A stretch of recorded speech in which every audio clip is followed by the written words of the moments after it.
Yo, YouTube, what up? It's your boy, Shot City Trucker, checking back in with y'all. I don't know what happened to the last video. Somehow I end up deleting it on accident, so I'm going to try my best to re-record it and actually answer the question that was left in the comments that I did see.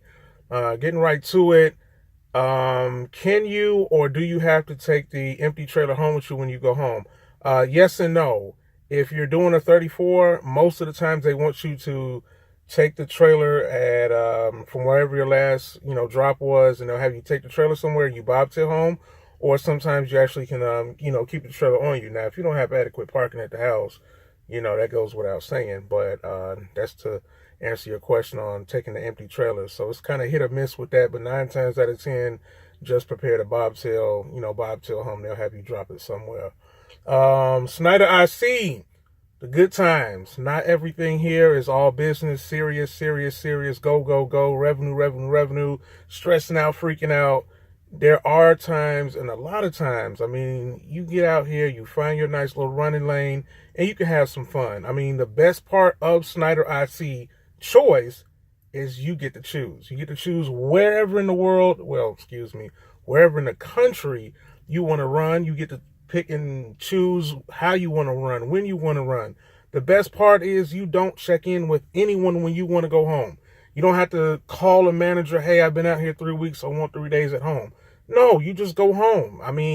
Long as the bills are paid, no one's going to bother you.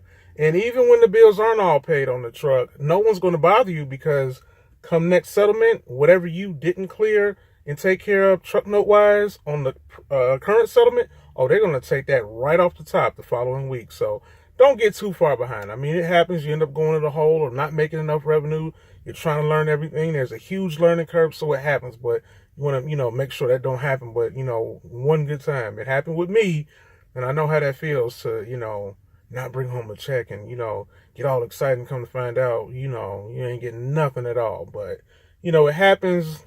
Just don't make it happen too many times. But, we're all learning here. No one's perfect. I'm not perfect. I'm no Schneider guru or anything like that. I was a company driver who transferred over here after being with Schneider for a year. So, like I said, my videos are to come out to the underdog and, let everybody know what exactly happens out here on the lease. The things that most people don't talk about, or I kind of break it down into layman terms for the driver that's just getting started and learning how to run a business and run the, truck as a business. And that's the audience I'm trying to reach out to. Now, I'm not going to break things down in a cents per mile and revenue and, what's your average cost and all of that. I can, but, that goes into a whole different dynamic than what I'm actually trying to do right now. So I'm just trying to, make it cut, make it dry, and, give you guys some insight on what's really going on out here in the lease, and, put out as much quality videos as I can, and only on information I know what I'm talking about, not stuff that I heard somebody say, only stuff that I know that I went through, going through, or, just can't seem to get over, and it keeps happening. So, running lanes. Running lanes, man. Good times with running lanes. I will be one to say there's a lot of revenue and a lot of work in the Northeast. I myself don't like going over there by the Appalachian Mountains on the East Coast. The furthest east I'll go is Ohio. I don't go West Coast because I don't like the Rockies. Now, I know I might be being a diva, like, come on, man, this dude don't like to run the West or the East.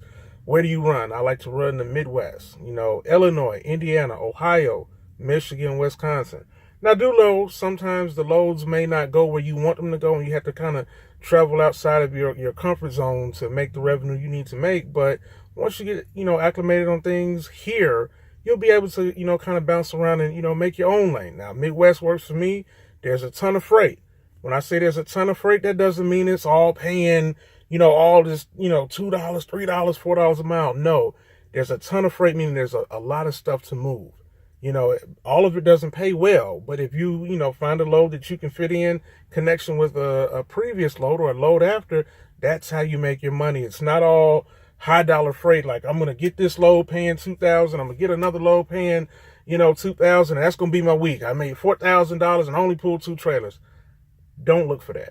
I don't even know if that's possible. We're just going to say don't look for that, especially coming on. Now, if you find that unicorn, I wouldn't tell nobody about it. I'd keep it to myself and just keep doing it. But good times here at Schneider. There are plenty to be had. You guys work smart, not hard. Please don't get on this load board and start driving 600-700 miles a day and stressing yourself out. Work smarter, not harder. The name of the game is to move freight in the least amount of miles possible and profit the most amount of the most amount possible. I'm getting all tongue tied. But that's my little 2 cents about it, man. Schneider IC choice. Good times. They're here. I'm starting to have them. And you will too. So check me out, all right?